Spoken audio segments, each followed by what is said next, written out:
Hari ini kita dikejutkan dengan berita yang actually berlaku last week tapi baru sampai ke kita today. Cerita seorang pelajar tingkatan 3 di Alor Gajah Melaka dirogoh bergilir oleh pelajar di sekolah yang sama berumur 17 tahun yang memang akan sit for SPM tak berapa lama lagi. Cerita dia secara ringkasnya, kejadian berlaku 1 Oktober 2.50 petang. Mangsa tertinggal barang di classroom dia di tingkat 3, so dia naik balik, berpatah balik ke atas dan dia perasan ada orang intai daripada pintu, so dia berlari keluar tapi dia ditarik tangan dan masuk balik ke dalam classroom dan dirogoh oleh seorang. Terbabit sebenarnya 4 orang. Sekali satu rogoh pertama, after that rogoh kedua, kemudian ada seorang baruah duduk kat koridor and tangga to see if everything is okay.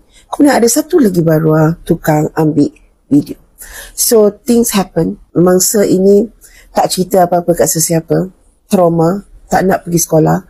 Cerita hanya meletup apabila video itu meletup di sekolah. So parents di-inform, laporan polis dibuat. Keempat-empat pelajar 17 tahun ini telah ditahan polis dan direman. Melihat keadaan ini, kita semua memang got upset, got triggered.